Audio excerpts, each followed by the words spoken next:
እንኳን ለጌታችንና ለመድኃኒታችን ኢየሱስ ክርስቶስ የትንሣኤ በዓል በሰላም አደረሳችሁ። ፒያሳ ላይ ሙሉ በሙሉ የፍሬንድሺፕ ፓርክ እይታ ያለው የሜሪት ሪል ስቴት አዲሱ ብሎክ ተለቀቀ። በዓልንም ምክንያት በማድረግ ባለ 1 መኝታ በ4,287,500 ብር ሙሉ ክፍያ፣ ባለ 2 መኝታ በ7 ሚሊዮን ብር ሙሉ ክፍያ እንዲሁም ባለ 3 መኝታ በ11,375,000 ብር ሙሉ ክፍያ ካሻውት በ10% ቅድመ ክፍያ ዘመናዊ አፓርትመንቶችን የግሎ ያድርጉ። ለበለጠ መረጃ እንዲሁም ለሳይት ጉብኝት በ0902 5097 ይደውሉልን። ሜሪት ሪል ስቴት።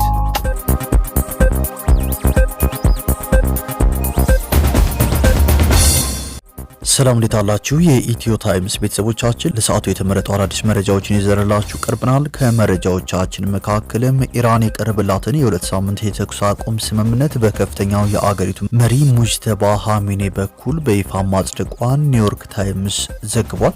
ለውሳኔው መገኘት የፓኪስታን ሽምግልና እንዲሁም ቻይና በሰዓቱ ያደረገችውን ከፍተኛ የዲፕሎማሲ ጣልቃ ገብነት ወሳኝ ሚና እንደተጫወቱ ተገልጿል። እስራኤል በበኩሏ የተኩስ አቁም ስምምነቱ አካል ሆነ ተነግሯል። የአሜሪካው ፕሬዝዳንት ዶናልድ ትራምፕ ከፓኪስታን ጠቅላይ ሚኒስትር ሼህባዝ ሸሪፍና ከጦር አዛዥ ፊልድ ማርሻል አሲም ሙኒር ጋር ባደረጉት ውይይት መሰረት በኢራን ላይ ዛሬ ምሽት ሊሰነዘር የነበረውን ጥቃት ለ2 ሳምንታት ለማገድ እንደተስማሙ አስታውቀዋል። በኢራንና በአሜሪካ መካከል የ2 ሳምንት የተኩስ አቁም ስምምነት ከተደረሰ በኋላም የዓለም የነዳጅ ዋጋ በከፍተኛ ሁኔታ እየቀነሰ ይገኛል። ይህ በእንዲህ እንዳለም ሩሲያና ቻይና የሆርሙዝ ሰርጥ እንዲከፈት የሚጠይቀውን የተባበሩት መንግስታት ድርጅት የጸጥታው ምክር ቤት የውሳኔ ሀሳብ ድምጽን በድምጽ በመሻር ውድቅ ማድረጋቸው ተሰምቷል። ትናንት አመሻሽ ላይም የአሜሪካ ጦር በኢራን ወሳኝ የነዳጅ ገበያ ማሳለጫ በሆነችው በካርግ ደሴት ወታደራዊ ኢላማዎች ላይ ጥቃት ፈጽሟል። ይህን ተከትሎ ታዲያ ኢራናውያን ጥቃት ይፈጽምባቸዋል ተብሎ በተሰጉ ትላልቅ መሰረተ ልማቶች ላይ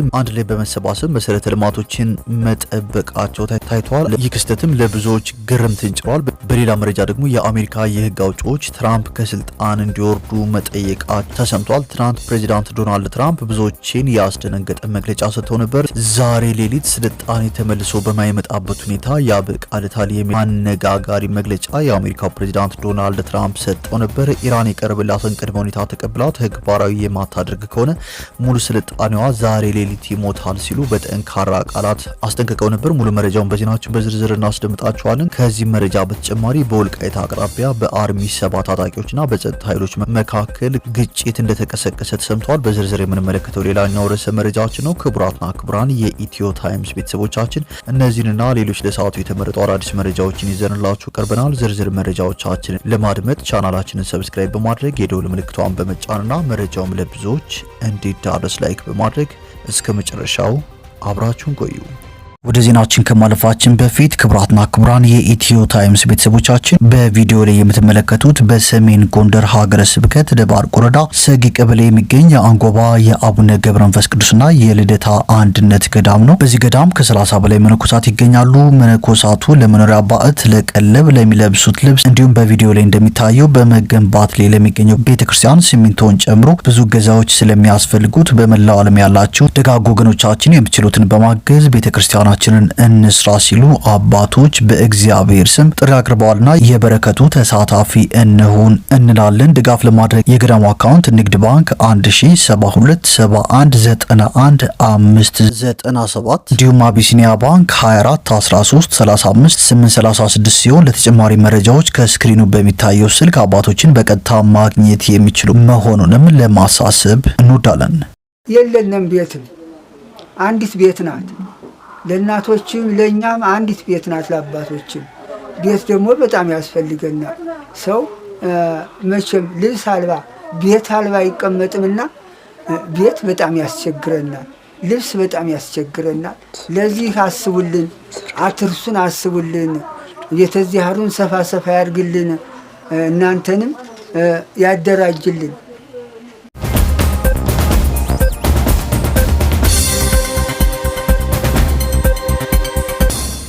ወደ መጀመሪያው መረጃችን ስናልፍ የአሜሪካው ፕሬዝዳንት ዶናልድ ትራምፕ በኢራን ላይ ሊፈጽሙት የነበረውን ወታደራዊ ጥቃት ለ2 ሳምንት ለማገድ መስማማታቸውን በይፋ አስታውቀዋል። የአሜሪካው ፕሬዝዳንት ዶናልድ ትራምፕ ከፓኪስታን ጠቅላይ ሚኒስትር ሼህባዝ ሸሪፍና ከጦር አዛዥ ፊልድ ማርሻል አሲም ሙኒር ጋር ባደረጉት ውይይት መሰረት በኢራን ላይ ዛሬ ምሽት ሊሰነዘር የነበረውን ጥቃት ለ2 ሳምንት ለማገድ መስማማታቸውን አስታውቀዋል። ይህ የሁለት ወገን የተኩስ አቁም ተግባራዊ የሚሆነው የኢራን እስላማዊ ሪፐብሊክ የሆርሙዝ ሰርጥን በአስቸኳይና ሙሉ በሙሉ ለመክፈት ስተስማማ መሆኑን ገልጸዋል። ፕሬዝዳንቱ አሜሪካ ከኢራን በኩል የቀረበላትን ባለ 10 ነጥብ የሰላም ምክር ሀሳብ እንደ ተግባራዊ መነሻ መቀበሏን የገለጹ ሲሆን አብዛኞቹ የቆዩ አለመግባባቶች መፈታታቸውን አረጋግጠዋል። በቀጣዮቹ 2 ሳምንታት ውስጥ በመካከለኛው ምስራቅ ዘላቂ የሆነ ሰላምን የሚያሰፍን የመጨረሻ ስምምነት ይደረሳል ተብሎም ይጠበቃል። አንድ ከፍተኛ የዋይት ሀውስ ባለስልጣን ለሲኤንኤን እንዳረጋገጡት ከሆነ እስራኤል በዚህ 2 ሳምንት የጊዜ ገደብ ውስጥ የቦምብ ጥቃቷ ለማቆም እንደተስማማች ገልጸዋል።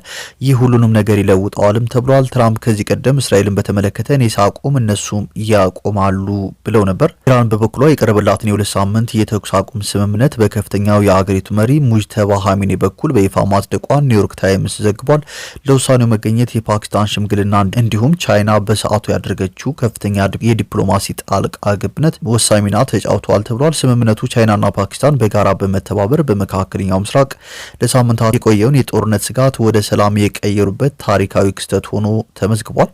ኢራን በሁለቱ ሳምንት የተኩስ አቁም ጊዜ በሆርሙዝ ሰርጥ ደህንነቱ የተጠበቀ መተላለፊያ እንዲኖር መፍቀዷን የውጭ ጉዳይ ሚኒስትሩ ሰይድ አባስ አራቅቺ አሳውቀዋል። በሆርሙዝ ደህንነቱ የተጠበቀ የመርከቦች መተላለፍ እንዲሁም ዝም ብሎ ሳይሆን በኢራን የታጠቁ ኃይሎች ቅንጅትና ቴክኒካዊ ገደቦችን ከግምት በማስገባት የሚከናወን እንደሆነ ገልጸዋል። በኢራን የታጠቁ ኃይሎች ቅንጅት ማለት መርከቦች በሆርሙዝ በሚያልፉበት ሰዓት እንቅስቃሴያቸው በኢራን ጦር ኃይል እውቅና ቁጥጥርና መመሪያ ስር ይሆናል ማለት ነው። የኢራን ኃይል መርከቦችን እንደማያጠቃና ሰላማዊ ጉዟቸውን እንደሚጠብቅ እንደሚያስተባብርም ይጠበቃል። ሰርጡ በኔ ግዛት ስር ስለሆነ ማንኛውም መርከብ ሲያልፍ እኔን ማማከር ወይም ፈቃድ ማግኘት አለበት የሚል የሉዓላዊነት መልእክት ስታስተላልፍ ቆይታለች። አሜሪካ ከኢራን የቀረበላትን የ10 ነጥብ የሰላም ሀሳብ ለድርድር እንደመነሻ የተቀበለች ሲሆን ኢራንን በበኩሏ የአሜሪካን የ15 ነጥብ የድርድር ሀሳብ እያጤነች መሆኗን የውጭ ጉዳይ ሚኒስትሩ ሰይድ አባስ አራቅቺ ገልጸዋል። በኢራንና አሜሪካ መካከል የ2 ሳምንት የተኩስ አቁም ስምምነት ከተደረሰ በኋላ የዓለም የነዳጅ ዋጋ በከፍተኛ ሁኔታ እየቀነሰ ነው። በአሜሪካ ዌስት ቴክሳስ ኢንተርሚዲየት የነዳጅ ዋጋ በ18% ቀንሶ ወደ 92.6 ዶላር ወርዷል። በተመሳሳይ የብሬንት ድፍድፍ ነዳጅ ዋጋ በበርሜል በ6% ቀንሶ 103.4 ዶላር ሆኖ በቀጣይ የሆርሙዝ ሰርጥ ለሁሉም መርከቦች ተከፍቶ ነጻ ዝውውር ሲደረግ የነዳጅ ዋጋ ከዚህም ሊቀንስ እንደሚችል ተገምቷል። በትናንትናው ዕለትም ብዙ አስገራሚ ነገሮች ተከስተዋል። የእስራኤል ጦር ኢራናውያን በትናንትናው ዕለት ባቡር እንዳይጠቀሙ አስጠንቅቆ ነበር። ትራምፕ በበኩሉ የኢራን ስልጣኔ ዛሬ ምሽት መጥፊያው ነው ብለው ዝተው ነበር። የእስራኤል ጦር በይፋ የትስስር ገጹ ላይ በፋርስ ቋንቋ ባሰፈሩ መልእክት በኢራን የሚኖሩ ሰዎች ለደህንነታቸው በማለት በባቡር ከመጓዝ ተቆጠቡ የሚል መልእክት አስተላልፎ ነበር። ማስጠንቀቂያው በመላው ሀገሪቱ ለሚኖሩ ኢራናውያን መሆኑን የገለጸው ጦሩ በኢራን ሰዓት አቆጣጠር እስከ ምሽቱ 3 ሰዓት ድረስ ማስጠንቀቂያው እንደሚቆይ ገልጾ ነበር። አክሎም በባቡር ውስጥ መሆንና በባቡር ሀዲዶች አቅራቢያ መገኘት ህይወታቸውን አደጋ ላይ ጥለዋል የሚል መልእክት አስተላልፎ ነበር። የእስራኤል ጦር ማስጠንቀቂያ የተሰማው የአሜሪካው ፕሬዝዳንት ዶናልድ ትራምፕ በመላው ኢራን የሚገኘው የሲቪል መሰረተ ልማቶች ላይ ጥቃት ለመሰንዘር መዛታቸውን ተከትሎ ነበር። በተመሳሳይ ዜና የአሜሪካው ፕሬዝዳንት ዶናልድ ትራምፕ የኢራን ስልጣኔ ዛሬ ምሽት መጥፊያው ነው ሲሉ በትናንትናው ዕለት ዛቻቸውን አሰምተው ነበር።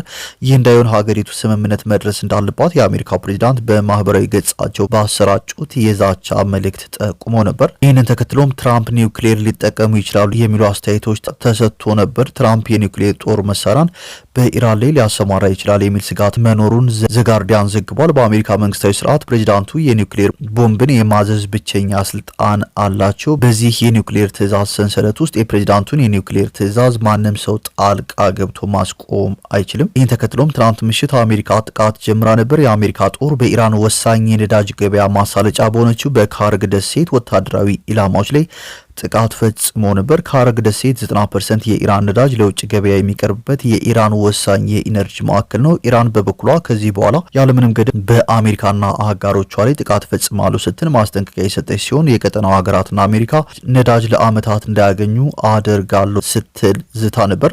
ይህንን ተከትሎ ታዲያ ኢራናውያን ጥቃት ይፈጸምባቸዋል ተብሎ በተሰጉ ትላልቅ መሰረተ ልማቶች ላይ ተሰባስበው ተስተውሏል። ብዙዎችንም ያስገረመ ክስተት ሆኖ አልፏል። የኢራን ዜጎች አሜሪካ ኢላማ አድርጋቸዋል ባለቻቸው ድልድዮች፣ የኃይል ምንጮችና ሌሎች የሀገሪቱ ትልልቅ ፕሮጀክቶች መሰባሰባቸው ተስተውሏል። ይህ ህዝባዊ ማዕበል ከተማሪዎች እስከ ምሁራን ያካተተ መሆኑ ተመልክቷል። ኢራናውያኑ ለጥቃት ተጋላጭ ወደ ሆኑ ቦታዎች የተሰባሰቡት ንብረቶቻቸውን ከአሜሪካ ጥቃት ለማዳን ነው ተብሏል። ይህ ያልተለመደ እንቅስቃሴ አሜሪካ በሲቪል ተቋማት ላይ የምትፈጽመው ጥቃት የጦር ወንጀል መሆኑን ለዓለም ለማሳየት የተወሰደ እርምጃ እንደሆነ ተገልጿል። ፕሬዚዳንት ትራምፕም ዛሬ ሌሊት ስልጣኔ ተመልሶ በማይመጣበት ሁኔታ ያበቃለታል የሚል ዛቻ አሰምተው ነበር። ኢራን የቀረበላትን ቅድመ ሁኔታ ተቀብላ ተግባራዊ የማታደርግ ከሆነ ሙሉ ስልጣኔዋ ዛሬ ሌሊት ይሞታል ሲሉ በጠንካራ ቃላት አስጠንቅቀው ነበር። የአሜሪካው ፕሬዚዳንት ዶናልድ ትራምፕ ዛሬ ሌሊት የተጠናቀቀውን ለኢራን ያስቀመጡትን የጊዜ ገደብ በተመለከተ ባለፉት ቀናት ሲሰጡ የነበረውን ማስጠንቀቂያ አዘል ዛቻን ትናንት አጠናክረው ደግመውታል። ፕሬዚዳንቱ ትሩዝ በተባለው የማህበራዊ ሚዲያ ገጻቸው ላይ ማክሰኞ ከሰዓት በኋላ ባሰፈሩት መልእክት ስልጣኔ ተመልሶ በማይመጣበት ሁኔታ ዛሬ ምሽት ያበቃለታል ሲሉ በኢራን ላይ ዛቻ አሰምተዋል። ትራምፕ ጨምሮም ያ እንዲሆን አልፈልግም፣ ነገር ግን ሳይከሰት አይቀርም። ቢሆንም ግን በአሁኑ ጊዜ ሙሉና አጠቃላይ የስርዓት ለውጥ አለ። የተለዩ ብልህና ብዙም ጽንፈኛ ያልሆኑ የበላይነትን ይይዛሉ። ምናልባትም የሚያስደንቅ ለውጥ ሊመጣ ይችላል፣ ማን ያውቃል በማለት ጽሁፋቸው ላይ የጠየቁት ትራምፕ ዛሬ ሌሊት ሊከሰት የሚችለውን አመልክተው ነበር። ዶናልድ ትራምፕ ኢራን የሆርሙዞች መጠን በመክፈት የተኩስ አቁም ሀሳብን እንድትቀበል ያስቀመጡ የጊዜ ገደብ ዛሬ ሌሊት ለረቡዕ አጥቢያ ከሌሊቱ 9 ሰዓት ላይ ያበቃ ነበር። ኢራን የተኩስ አቁም ሳይሆን ሙሉ ለሙሉ ጦርነቱ እንዲቆም የተጣሉባት ማዕቀቦች እንዲነሱላትና የሌሎችም ቅድመ ሁኔታዎች መሟላት በመጠየቅ የራሷን ቅድመ ሁኔታዎች አቅርባ ነበር። ሆኖም ጦርነቱ ለ2 ሳምንት የሚቆይ በተኩስ አቁም ስምምነት ተቋጭቷል። ይህ በእንዲህ እንዳለም የአሜሪካ የህግ አውጪዎች ትራምፕ ከስልጣን እንዲወርዱ ጠይቀዋል። የአሜሪካ የህግ አውጪዎች የትራምፕ አስተዳደር አባላት ፕሬዚዳንቱን ማንሳት ካልቻሉ የስልጣን ሽግግር የሚደነግገውን 25ኛውን የአሜሪካ ህገ መንግስት ማሻሻያ በማድረግ ከስልጣን እንዲያነሱት እየጠየቁ ይገኛሉ። የአሪዞና ኮንግረስ አባል የሆነችው ያሳሚን አንሳሪ 25ኛው ማሻሻያ በትራምፕ ላይ እንዲተገበር ጥሪ ካቀረቡት ባለስልጣናት መካከል ናቸው። ትራምፕ አስከፊ ህገወጥ ጦርነት እያባባሱ ነው፣ ግዙፍ የጦር ወንጀሎችን እያስፈራሩና በኢራን ውስጥ የሲቪል መሰረተ ልማቶችን ኢላማ አድርገዋል ብላለች። ባለፉት 48 ሰዓታት ውስጥ ብቻ ትራምፕ ያስተላለፉት ንግግር ሁሉንም መስመር አልፏል በማለትም አንሳሪ በኤክስ ገጿ ላይ አስፍራለች። የሚኒሶታ የኮንግረስ ሴት ኢልሃን ኦማርም ትራምፕ በኢራን ውስጥ ባሉ የሲቪል መሰረተ ልማቶች ላይ ለሰነዘሩት ዛቻ በሰጡት አስተያየት ይህ ያልተነካ እብድ ከስልጣን መወገድ አለበት ሲሉ አስተያየታቸውን ሰጥተዋል። የኒው ሜክሲኮ ግዛት ኮንግረስ አባል የሆነችው ሜላኒ ስታንስበሪ የስልጣን ሽግግር የሚደነግገውን 25ኛውን የአሜሪካ ህገ መንግስት ማሻሻያ ተግባራዊ መሆን ያለበት አሁን ነው፣ ኮንግረሱና ካቢኔው እርምጃ መውሰድ አለባቸው ስትልም ገልጻለች። የኢሊኖ የቀድሞ የሪፐብሊካን ኮንግረስ አባል ጆ ዋልሽ ስለ ትራምፕን ባሰፈሩት መልእክት በዚች ሀገር ላይ ለዘላለም ጉድፍ ይሆናል ብለዋል። የዲሞክራቲክ ሴኔት አባል የሆኑት ክሪስ መርፊ በኤክስ ገጻቸው ላይ ባሰፈሩት መልእክት እኔ በትራምፕ ካቢኔ ውስጥ በሆን ኖሮ የስልጣን ሽግግር የሚደነግገውን 25ኛውን የአሜሪካ ህገ መንግስት ማሻሻያ የህገ መንግስት ጠበቆችን በመጥራት ይህን ውሳኔ አሳልፋሉ ሲሉ ተደምጠዋል። በሌላ መረጃ ደግሞ ሩሲያና ቻይና የሆርሙዝ ሰርጥ መከፈትን ተቃውመዋል። ሩሲያና ቻይና የሆርሙዝ ሰርጥ እንዲከፈት የሚጠይቀውን የተባበሩት መንግስታት ድርጅት የጸጥታው ምክር ቤት የውሳኔ ሀሳብ ድምፅን በድምፅ በመሻር ውድቅ አድርገውታል። በመሆኑም የውሳኔ ሀሳቡ በአብዛኛው የምክር ቤቱ አባል ሀገራት ድጋፍ ቢኖረውም በሁለቱ ሀገራት ተቃውሞ ሳይጸድቅ ቀርቷል። ለውሳኔ ሀሳቡ ባህሬን፣ ዲሞክራቲክ ሪፐብሊክ ኮንጎ፣ ዴንማርክ፣ ፈረንሳይ፣ ግሪክ፣ ላቲቪያ፣ ላይቤሪያ፣ ፓናማ፣ ሶማሊያ፣ እንግሊዝና አሜሪካን ጨምሮ 11 ሀገራት የድጋፍ ድምፅ ሰጥተዋል። በአንጻሩ ቻይናና ሩሲያ የተቃውሞ ድምፅ ሲሰጡ ኮሎምቢያና ፓኪስታን ድምፅ ከመስጠት ተቆጥበዋል። የድምፅ አሰጣጡ የተከናወነው ስትራቴጂካዊ ጠቀሜታ ባለው የባህር ትራንስፖርት መስመር ላይ በተፈጠረው መስተጓጎል ምክንያት ዓለም አቀፍ የኃይል አቅርቦት ስጋት በናረበት ሰዓት ነው። አልጀዚራ እንደዘገበው የአቅርቦት እጥረት በመፈጠሩ የነዳጅ ዋጋ በከፍተኛ ሁኔታ የጨመረ ሲሆን አንዳንድ የድፍድፍ ነዳጅ አይነቶች በአንድ በርሜል $150 እስከ መሸጥም ደርሰው ነበር። ይህ በእንዲህ እንዳለም የአውሮፓ ህብረት የባህር ኃይል በሶማሊያ የባህር ዳርቻ ተጠልፎ የነበረን የኢራን መርከብ እንዳስለቀቀ መረጃዎች ወጥተዋል።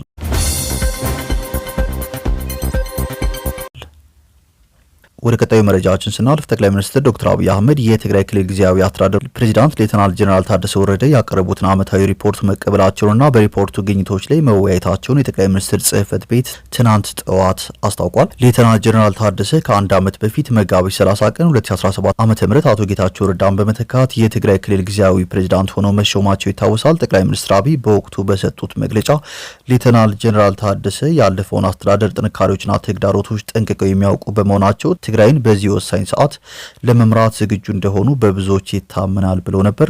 በስልጣን ርክክብ ስነ ስርዓቱ ወቅት ሌተናል ጄኔራል ታደሰ ወረደ በእሳቸው አመራር ስር የሚገኘው የትግራይ ጊዜያዊ አስተዳደር እንዲያከናውናቸውና የሚጠበቁ 8 ቁልፍ ተግባራትን የያዘ የአንድ ገጽ ሰነድ መፈረማቸው ይታወሳል። አካታች የትግራይ ክልል ጊዜያዊ አስተዳደር የተልእኮ አፈጻጸም ስምምነት ሰነድ የሚል ርዕስ ያለው ይህ ሰነድ የሌተናል ጄኔራል ታደሰን ፊርማ የያዘ ሲሆን ኃላፊነቶቹን በታማኝነትና በትጋት ለመወጣት የተገቡ ቃሎችንና 8 ቁልፍ ተግባራትን የያዘ ነበር። ከነዚህም መካከል ወሳኙ ተፈናቃዮች ወደ ቀደመው ቀያቸው ሙሉ በሙሉ የሚመለሱበትን ሂደት ማሳለጥና በቀሪ አካባቢዎች መሰል ተግባራትን ማፋጠን እንዲሁም በፕሪቶሪያው ስምምነት መሰረት የቀድሞ ተዋጊዎችን ትጥቅ የማስፈታትና መልሶ የማቋቋም ስራን በፍጥነት ማከናወን የሚሉ ይገኙበታል። ይህ በእንዲህ እንዳለም በወልቃይት አቅራቢያ በአርሚ 7 ታጣቂዎችና በጸጥታ ኃይሎች መካከል ግጭት መቀስቀሱ ተሰምቷል። በኢትዮጵያና ሱዳን ድንበር ወልቃይት አቅራቢያ ሸረሪና በተባለ ስፍራ ባለፉት ቀናት ግጭት መከሰቱ ታውቋል ሲል ቮይስ ኦፍ አሜሪካ ዘግቧል። ግጭቱ የተቀሰቀሰው በሱዳን በኩል የሚንቀሳቀሰውና አርሚ 7 ተብሎ የሚጠራው የትግራይ ታጣቂ ኃይል ድንበር ተሻግሮ ለመግባት ሙከራ ማድረጉን ተከትሎ እንደሆነ ተገልጿል። እንደ ዘገባው ከሆነ የሱዳን የስደተኞች መታወቂያ የያዙና ቁጥራቸው ከ20 በላይ የሚሆኑ የዚህ ኃይል አባላት ወደ አካባቢው ሰርገው መግባት ሙከራ አድርገዋል። ይህንንም ተከትሎ በአካባቢው ከሚንቀሳቀሰው የመከላከያ ሰራዊትና የተከዜ ዘብ ከተባለ የአካባቢው የጸጥታ ኃይል ጋር የተኩስ ልውውጥ ተካሂዷል። ለግጭቱ መነሻ ሆኗል ተብሎ የተጠቀሰው በሸረሪና አቅራቢያ የሚገኝ አንድ የጸጥታ ካምፕ የነበረውን እንቅስቃሴ ተገን በማድረግ የአርሚ 7 ታጣቂዎች ቦታውን ለመያዝ ባደረጉት ጥረት ነው። ሆኖም ከተደረገው የተኩስ ልውውጥ በኋላ መከላከያ ሰራዊትና ተከዜ ዘብ የጸጥታ ኃይሎቹ አካባቢውን መልሰው እንደተቆጣጠሩ ተገልጿል።